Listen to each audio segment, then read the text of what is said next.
Sir कहिएगा कि Punjab assembly तहलील हो चुकी है, केपी की असेंबली आज तहलील हो गई है और समरी पर गवर्नर ने दस्तखत कर दिए हैं और वहां पर इमरान खान साहब कहते हैं मैं कौमी असेंबली जा रहा हूं। कौमी असेंबली के इस्तीफे जो है मंजूर हो गए हैं, शेख रशीद और फिर 34 अरकान के भी। तो ये जो सियासी रोलर कोस्टर है कितना ऊपर जाएगा, कितना नीचे जाएगा, क्या होगा, क्या प्रिडिक्ट करते हैं आप?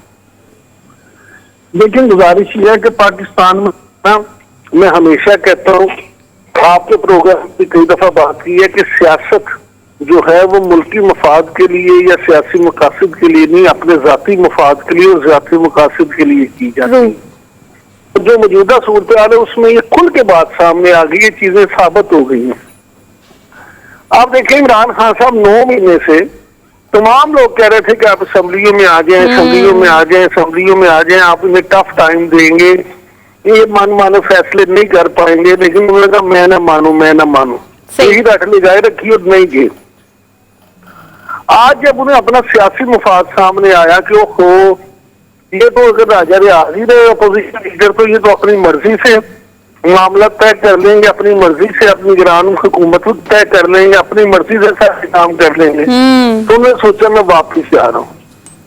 लिहाजा उसके जवाब में पीडीएम ने क्या करना था, पीडीएम ने भी अपना सियासी मुफाद देखा, उन्होंने भी मुल्क का मुफाद भी देखा। जो कहते थे कि आ जाओ, जब उन्होंने कहा कि हम आ रहे हैं, उन्होंने कहा हो ये तो आ गया तो वाकई मसला बन जाएगा। उन्होंने कहा चलो कुछ नहीं होता, 35 लोगों के और इस्तीफे मंजूर कर लो।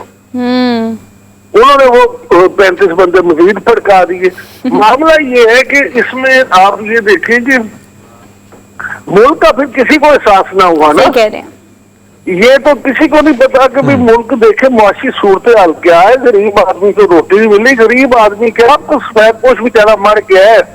लोग अपने बच्चों की फीसें लेने के लिए उधार मांगते फिरते हैं। हाय। लोगों की रोटी पूरी नहीं हो रही, लोग बिल नहीं दे पा रहे। आप यकीन करें कि मैं आपको क्या बताऊं कि मैं ऐसे सफेद पोश लोगों को जानता हूं जिन्होंने अपने बच्चों को स्कूल से उठा दिया। वो कहते हैं सर हम नौकरी करके इतने पैसे नहीं कमा रहे कि हम बच्चों की फीसें दे सके, इसलिए हम उन्हें घर में पढ़ा रहे हैं। रात अच्छे होंगे तो साल 2 साल बाद दोबारा वापस उन्हें स्कूल में दाखिल करवा देंगे। हालात ये और ये सियासी लोग जो है ये अपने सियासी हथकंडे इस्तेमाल करने में लगे हैं। इनका मकसद सिर्फ और सिर्फ इक़्तिदार बचाना या इक़्तिदार हासिल करना है, और तीसरी बात कुछ नहीं है। जी हरमीत जी। अच्छा इमरान साहब, अगर हम देखें, आपने बहुत बजा फरमाया कि सियासतदान अपने मफाद को ही देखते हैं। आपको याद होगा कि बिलावल भुट्टो साहब ने पार्लियामान की तरफ आने का जब इशारा किया था तो उन्होंने धमकी दी थी पीटीआई को कि इसका खमियाजा भी आपको भुगतना पड़ेगा। और आपने देखा था कि शाहिद खाकान अब्बासी, राना सनाउल्लाह ने यह तक कहा था कि आप सियासतदान बने और पार्लियामेंट की तरफ आए।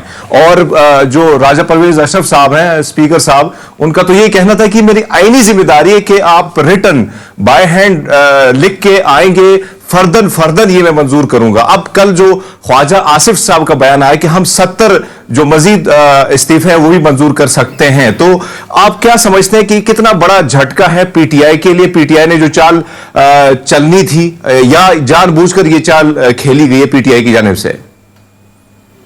ये पीटीआई जो है ना, उसके ये जो चाल उसको चलनी थी, पीडीएम ने अपनी दानिश में तो उसको चारों खाने चित कर दिया। देखें, इन्होंने ये सोचा था कि हम वापिस चले जाएं, और इन्होंने ये खबरें भी जानबूझ के मीडिया में चलवाई थी कि नॉन लीग के कुछ लोग हैं हमारे साथ राब्ते में हैं। बेफिक्र इमरान खान साहब के हवाले से ये खबर चलवाई गई इसराइल के साथ के जी खान साहब ने ये कह दिया कि नहीं, आप सिर्फ उतने लोगों से टिकट का वादा करें जिनको आप अकोमोडेट कर सकें। तो ये सारी बातें करके मकसद सिर्फ ये था कि इनको ये किया जाए कि ये तैयार हो जाए कौमी असेंबली तोड़ने के लिए। अब दूसरी तरफ वो शाहिद खान से भी बड़े जाग सियासतदान बैठे हैं। उन्होंने कहा हाँ साहब हम असेंबली तो नहीं तोड़ते, लेकिन हम आपकी कमर तोड़ने की जरूर कोशिश करते हैं। उन्होंने बंदों के इस्तीफे मंजूर कर लिए।